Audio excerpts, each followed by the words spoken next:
I have a phone. He has a car. They had everything. এই তিনটে সেন্টেন্সে আমি কোনোটাই হ্যাজ ব্যবহার করলাম, আবার কোনোটাই হ্যাভ ব্যবহার করলাম। কিন্তু কেন, এটাই আমি এই ভিডিওতে ডিসকাস করব।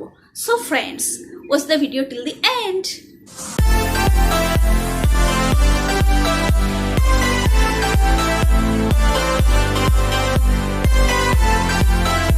Hello everyone, my name is Mustafi and welcome to English Learning with MK. Today we will do a very detailed lesson on the correct uses of have, has and had. First person হচ্ছে I, we, second person you, plural হয় you, and third person he, she, it, they, Ram, Nitu, etc. আমি, আমরা হলো first person, তুমি, তোমরা second person, সে, হি, C, এটা, তারা, Ram, Nitu etcetera. আমি, আমরা, তুমি, তোমরা বাদ দিয়ে যা থাকছে সবই হলো থার্ড পারসন। তো আমি, আমরা এর পরে বসে হ্যাভ, তুমি এর প্লুরাল ফর্ম হয় ইউ, এখানেও বসে হ্যাভ। ফার্স্ট পারসনের পরে বসে হ্যাভ, সেকেন্ড পারসন ইউ, এরপরে বসবে হ্যাভ, থার্ড পারসন আছে he, she, it, they, Ram, Nitu etcetera. আমরা দেখছি একমাত্র দেটা প্লুরাল বহুবচন, বাকি সে, এটাও ফেমিনাইন সি, ইট, রাম বা নাম বোঝাচ্ছে, এগুলো কিন্তু সিঙ্গুলার বা একবচন বোঝাচ্ছে, একজনকে বোঝাচ্ছে। যখন থার্ড পারসন সিঙ্গুলার হয়, থার্ড পারসন সিঙ্গুলার, এরপরে আমরা হ্যাশ বসাবো। দেটা যেহেতু প্লুরাল, একমাত্র দের পরে বসে হ্যাভ। সো ফার্স্ট পারসনের পরে বসছে হ্যাভ, সেকেন্ড পারসন ইউ এর পরে বসছে হ্যাভ, থার্ড পারসনে দের পরে বসছে হ্যাভ। বাকি থার্ড পারসন সিঙ্গুলার নাম্বারের ক্ষেত্রে হ্যাশ বসে। So what's the main rule? Let's recap. I এর পরে বসে যাচ্ছে হ্যাভ, এরপরে আমাদের আসছে we, you, they, we, you, they, এগুলোর পরে বসছে have. Third person singular number যেগুলো আছে হি, সি, ইট, রাম, এগুলোর পরে বসছে has. I have, we, you, they have, he, she, it, Ram, এগুলো থার্ড পারসন সিঙ্গুলার নাম্বার হওয়ার জন্য এগুলোর পরে হ্যাজ। এখন আমরা কয়েকটি এক্সাম্পলস দেখে নেব। First example, she has bought a new car. She has bought, সে কিনিয়ে আছে। সি, সিটা আমরা দেখলাম third person singular number, so she এর পরে আমরা বসাচ্ছি হ্যাজ। নেক্সট আছে দ্য গার্ল হ্যাজ টয়েস, মেয়েটি। আমি, আমরা, তুমি, তোমরা বাদ দিয়ে আমরা দেখলাম সবই third person, so the girl হয়ে যাচ্ছে third person. Third person singular number হলে হ্যাজ বসে, সিঙ্গুলার মিন্স যখন একজনকে বোঝায়। মেয়েটি, দ্য গার্ল একজন হওয়ার জন্য হ্যাজ বসেছে। Next example, Rima has a new কার। আমরা দেখলাম নেম বোঝালে সেটাও থার্ড পারসন এবং একজন হচ্ছে তাই সিঙ্গুলার নাম্বার, সেক্ষেত্রেও হ্যাজ বসছে। Rima has. They have everything, they have everything, তাদের সবকিছু আছে।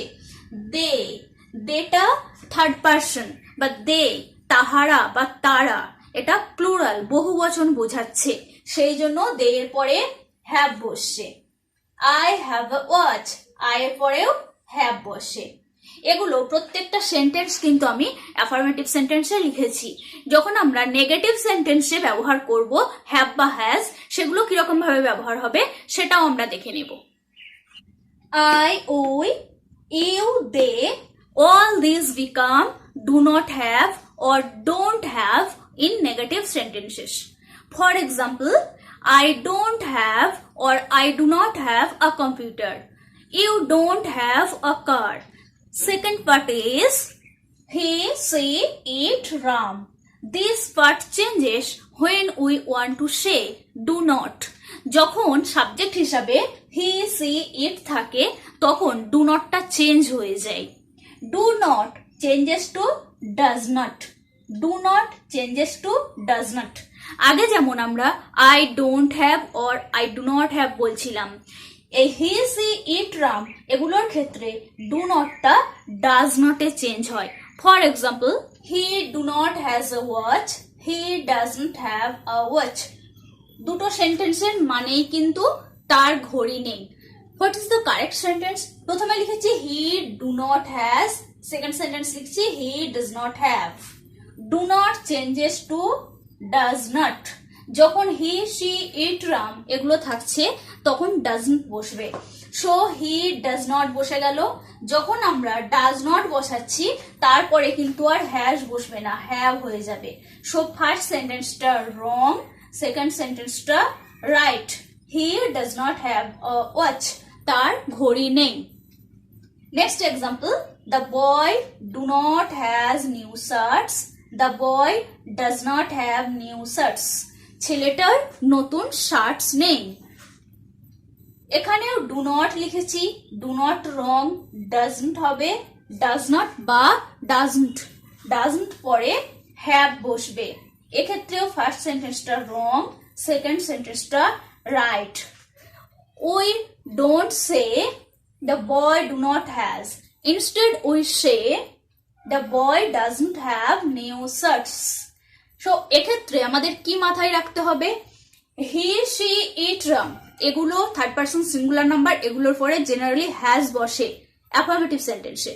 কিন্তু যখন সেন্টেন্সটা নেগেটিভ বা নাবাচক হয়ে যাচ্ছে তখন আমরা ডু নট না লিখে ডাজ নট লিখবো এবং ডাজ নট এর পরে সবসময় হ্যাভ বসবে, হ্যাজ নয়। নেক্সট আসা যাক হ্যাড এর ব্যবহারে। It's very easy because had is the past tense of have. Have এর পাস্ট টেন্স হলো হ্যাড। পাস্টে কোনো কিছু বলতে গেলে আমরা হ্যাভ না বলে হ্যাড ব্যবহার করি।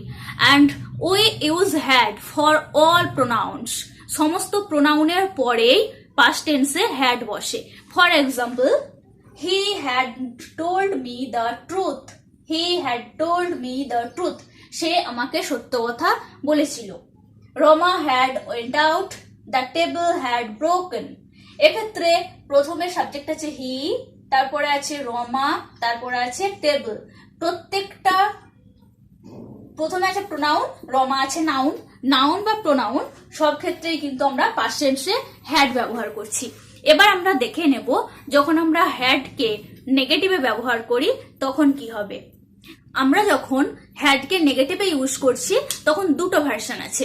আমরা লিখতে পারি হ্যাড নট অথবা লিখতে পারি did not. For example, first সেন্টেন্সটা আছে হি had told me the truth.